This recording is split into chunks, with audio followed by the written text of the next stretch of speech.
పంపించడం జరిగింది.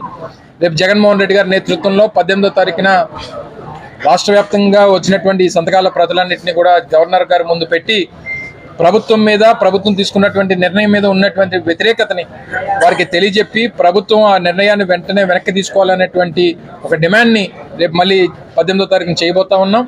తప్పకుండా ఇప్పటికన్నా ప్రజల నుంచి వచ్చినటువంటి స్పందన, ప్రజల్లో ఉన్నటువంటి వ్యతిరేకత, ప్రభుత్వం తీసుకున్నటువంటి ప్రజా వ్యతిరేక నిర్ణయాన్ని తక్షణమే ఇప్పటికన్నా వారు వెంటనే తీసుకోమని చెప్పి ఈ సందర్భంగా కోరుతా ఉన్నాం. సో తప్పకుండా ఈ ఉద్యమంతో పాటు అనేక ప్రభుత్వ హామీలు ఎన్నికల ముందు చెప్పినటువంటి ఏ ఒక్క హామీని కూడా నిలబెట్టుకోకుండా ఏదో తూతూ మంత్రంగా ఏదో కార్యక్రమం చేసినట్టుగా చూపించేటువంటి ప్రయత్నం చేయడమే తప్ప ఇప్పటికీ 2,66,000 కోట్ల రూపాయలు అప్పు చేసినటువంటి ప్రభుత్వం పేదవాడి కడుపు నింపేటువంటి ఏ కార్యక్రమం కూడా చేయట్లేదు తప్ప అన్ని కడుపు కొట్టేటువంటి కార్యక్రమాలు చేస్తూ ఉందనేటువంటి విషయాన్ని కూడా అందరం కూడా గమనిస్తూ ఉన్నాం.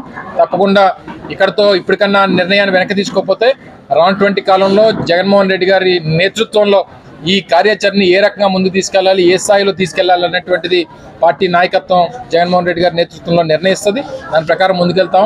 మరి ఈరోజు ఈ కార్యక్రమాన్ని విజయవంతం చేసినటువంటి పార్టీ నాయకత్వానికి, కార్యకర్తలకి, అభిమానులకి, కలిసి వచ్చినటువంటి సామాన్య ప్రజలకి, ప్రజా సంఘాలకి అందరికీ కూడా మరొకసారి అనకాపల్లి వైఎస్ఆర్ కాంగ్రెస్ పార్టీ జిల్లా పార్టీ తరఫున హృదయపూర్వకంగా వారు అందరికీ కూడా ధన్యవాదాలు తెలియజేసుకుంటూ సెలవు తీసుకుంటాం. Thank you.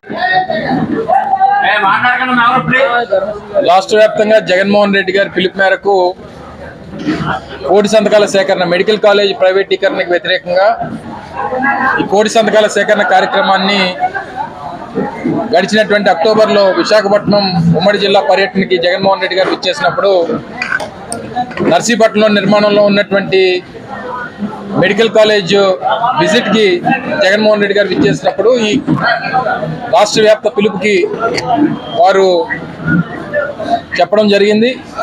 దాదాపు 2 నెలల పాటు సాగినటువంటి ఈ కోటి సంతకాల ఉద్యమం దాదాపు 1,50,00,000 సంతకాలతో ఊహించినటువంటి రెస్పాన్స్తో ప్రభుత్వం తీసుకున్నటువంటి నిర్ణయాన్ని వ్యతిరేకిస్తూ ప్రజల ముందుకొచ్చి చేసినటువంటి సంతకాల ప్రతులన్నింటినీ కూడా ఈరోజు రాష్ట్ర వ్యాప్తంగా అన్ని జిల్లా కేంద్రాల నుంచి కూడా కేంద్ర కార్యాలయానికి పంపించడం జరిగింది. అందులో భాగంగా ఈరోజు అనకాపల్లి జిల్లా కేంద్రంలో కూడా పార్టీ సీనియర్ నాయకత్వం అంతా కూడా కలిసి వైఎస్ఆర్ కాంగ్రెస్ పార్టీ నాయకులు, కార్యకర్తలతో పాటు ఈ ఉద్యమానికి సహకరించినటువంటి వారు, అలాగే ఈ నిర్ణయాన్ని వ్యతిరేకించినటువంటి వారు ప్రతి ఒక్కరు కూడా ఇందులో పార్టిసిపేట్ చేసి పెద్ద ఎత్తున విజయవంతం చేసినటువంటి కార్యక్రమాన్ని కూడా మీరు చూశారు.